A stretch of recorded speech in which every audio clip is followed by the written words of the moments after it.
project is really just collecting some fairly basic agronomic data from ancient cereal species and heritage varieties of wheat. There's certainly a lot of interest in ancient cereals and heritage wheat varieties among bakers.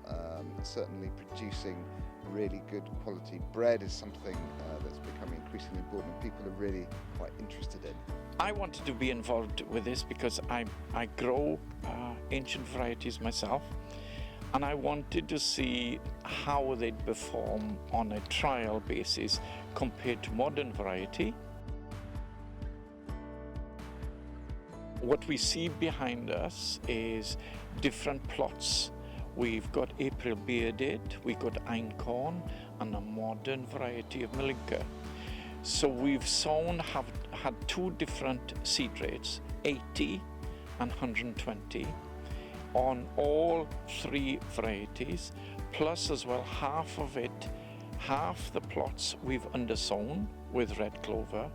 So we're going to test the benefits in yield with those that are undersown or not undersown, and those of a low seed input or high seed input, and see how these will benefit and what yield we'll get out of this, and as well what quality of grain we'll get out of it.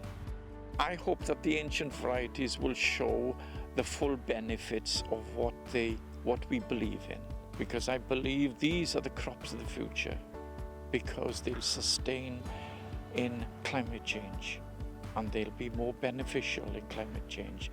Why? Because they are the varieties that were grown before the Green Revolution, before use of chemicals, before use of artificial fertilizer. From this study, I would like to show that heritage cereals can be grown. Certainly at the minute it's quite an important and potentially profitable niche market. It's varieties that have been around a long time, that have grown very well in low input situations. They're highly competitive against weeds. They've got really deep root systems, which makes them resilient and very good at scavenging nutrients. So they're quite suitable for a very low input system, and at the end of the day they do produce excellent flour and really tasty bread.